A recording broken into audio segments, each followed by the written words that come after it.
Mark Reckless and finally Michael Ellis. You say you and Dennis McShane tried to raise the issue, but I believe Dennis McShane said that the one issue he didn't want to raise was the prevalence and concentration of this offending behaviour within the Pakistani community in Rotherham. Why was that?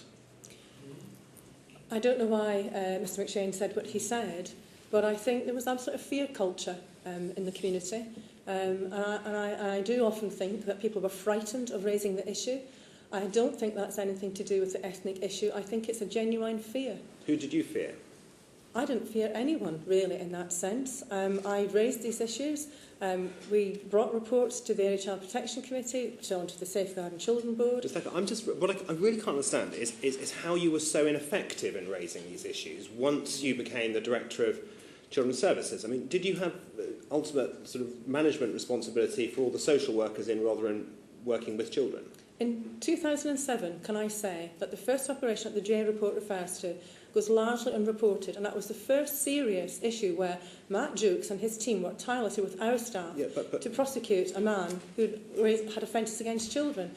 And then in 2008 it was Operation Central, and we went on from there. So we have raised issues, and there have been successful pieces of work since that time. But the people we spoke to from Risky Business earlier said that, although they'd been very hopeful given you chaired Risky Business when you took over at Children's Services, they were sort of hoping things would change. But they say it wasn't just the police, even though you say the police changed, that's not what they say. They also said that they were always trying to press social workers to take these young girls onto their casework and caseload, and they wouldn't do so very often. And those people were reporting directly to you. Why were they so resistant of looking after these young girls? Social workers did not directly report to me until July 2008. I was not responsible for managing social workers until that time. Okay, but even so you're then telling us that after that time that was no longer the case and you dealt with it, because again that doesn't seem consistent with the evidence we got earlier.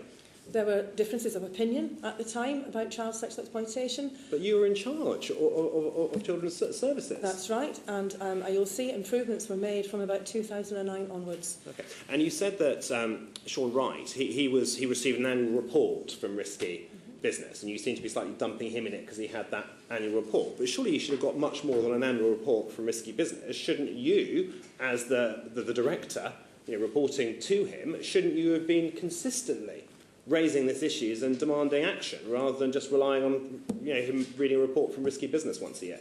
I'm not dumping this issue on Sean Wright, none whatsoever. I'm just trying to explain. So it was your fault for not raising it with him sufficiently? No, I'm not saying it's my fault. We would meet regularly, we would talk about issues. He was briefed on the operation in 2007, he was briefed on the operations in 2008 and onwards from that. We did share information. So you shared information, but whose fault was it that insufficient was done to deal with it? I think collectively we're all at fault for not doing it, but I think in hindsight... You said Mr Kimber always acted appropriately before. Are you now saying he's collectively responsible with you for these failures? Professor J asked me a question. She said, why... Sorry, Mr Thacker, would you answer the question that Mr Reckless has put, not by answering the question by referring to Professor J? Apologies. You are here, she is not. Can you answer Mr Reckless's question? Mr Kimber has always acted appropriately. He's been made aware of issues. He's given me my full support in tackling these issues.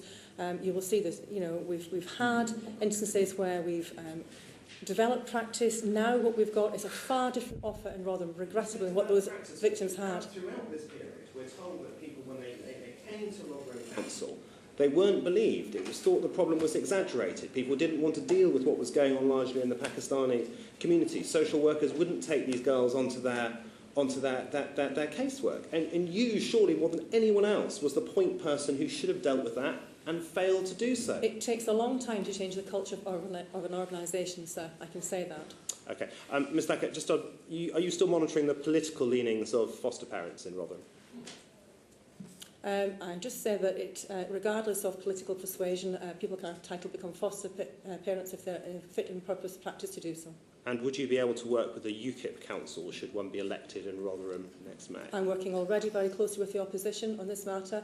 All of them have come for CSE awareness raising as members, so yes, I'm working very closely with them already. Do you understand the degree of public anger there would be if you were to take any payoff or take any legal action against Rotherham Council, either now or after next May, in light of your own failings on this issue? The public are very angry now, and they're right to be so. With you? With us all, and with me in particular, absolutely. Thank you. Just confirm for the record, I said Mr Kimball was on £130,000 a year. You said £160,000, Mr Kimball. Correct, yeah. Your salary is £130,000. Is that right, Ms Thacker?